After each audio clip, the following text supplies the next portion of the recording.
So hi guys, I'm Deepika, one of the IT instructor working for Unitek. I have been into IT almost 17 years now, and I do teach different topics like Server 2012, Exchange, SQL, NetApp, Windows 8, all those kind of things. And today I'm here to show you some fun stuff. I know people have been hearing about it, a little bit working on it, but I've seen most of the time students love this demonstration, so I'm showing it to you here. It's about Active Directory Administrative Center.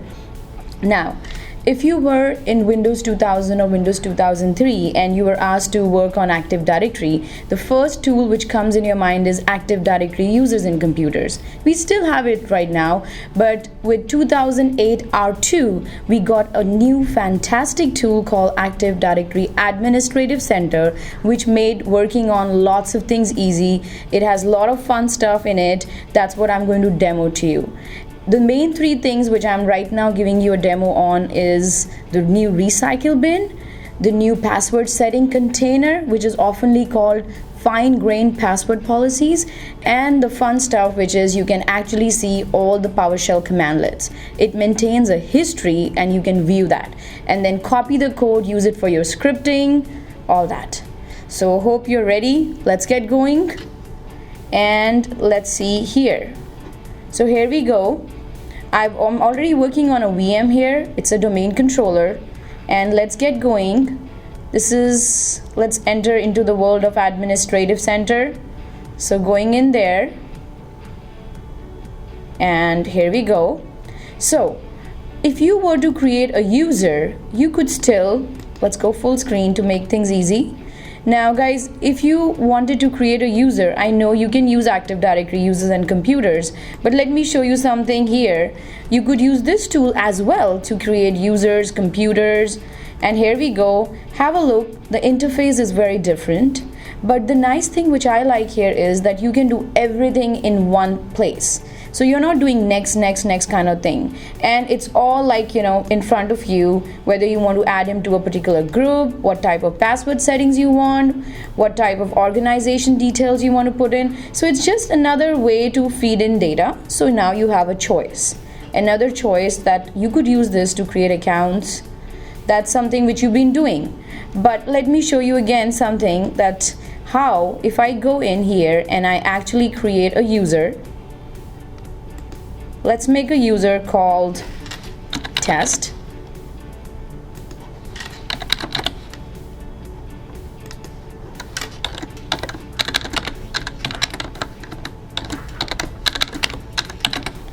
And fill in all the details.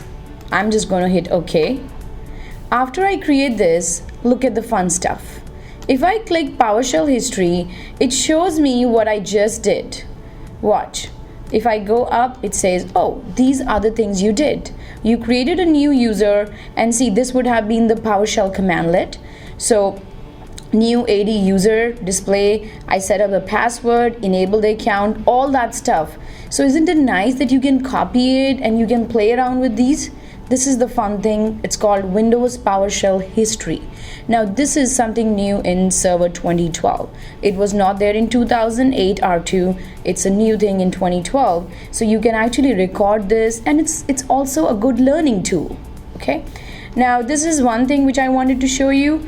Another interesting thing is we oftenly had issues in the past where we deleted accounts and we had to do so much.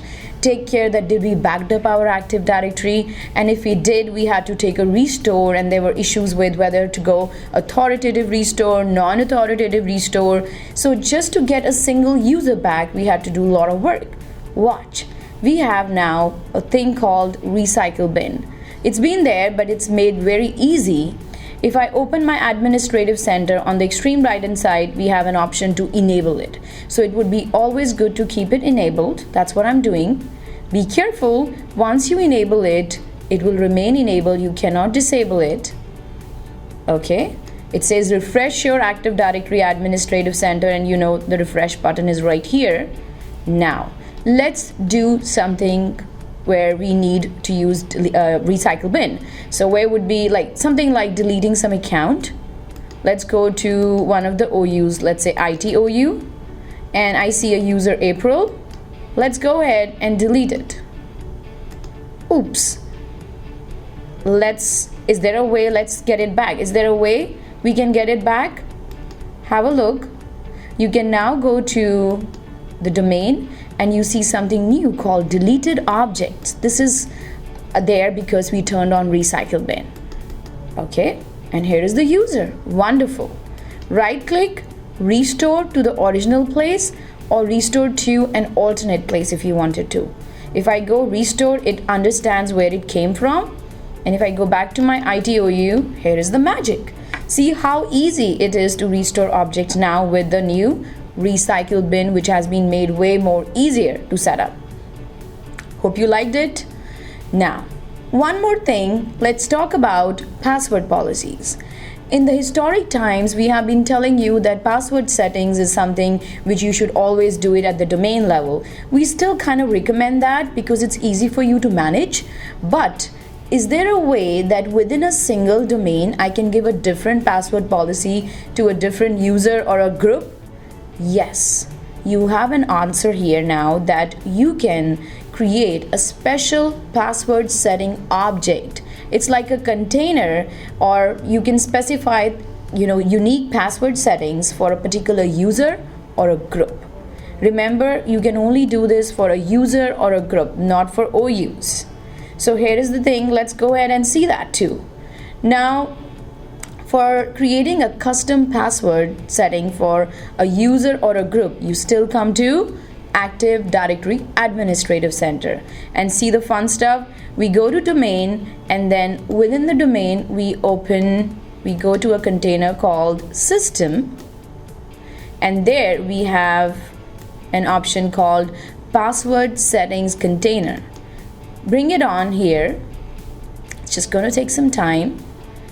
This is the container. I can also say new password settings, and guess what? This is give a name to your setting. Oh, this is specially for my managers group. Why? Because they don't want the default password policy. They want a little relaxed policy.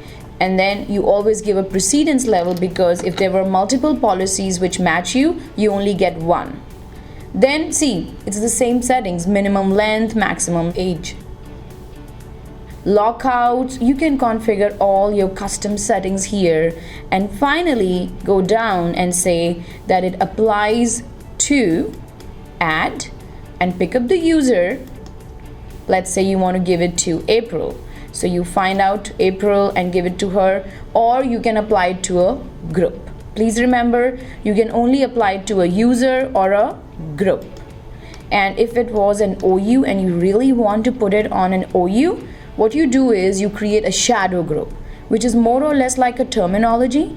Create a group, add the users to that, and then apply the password setting on that group instead of an OU, because we don't do it there. This whole concept is called fine-grained password policies, which means that now finally we can have different password settings for different user or groups inside the domain. We still have a default domain policy where we want you to apply password settings, but you can apply it to an individual user or a group.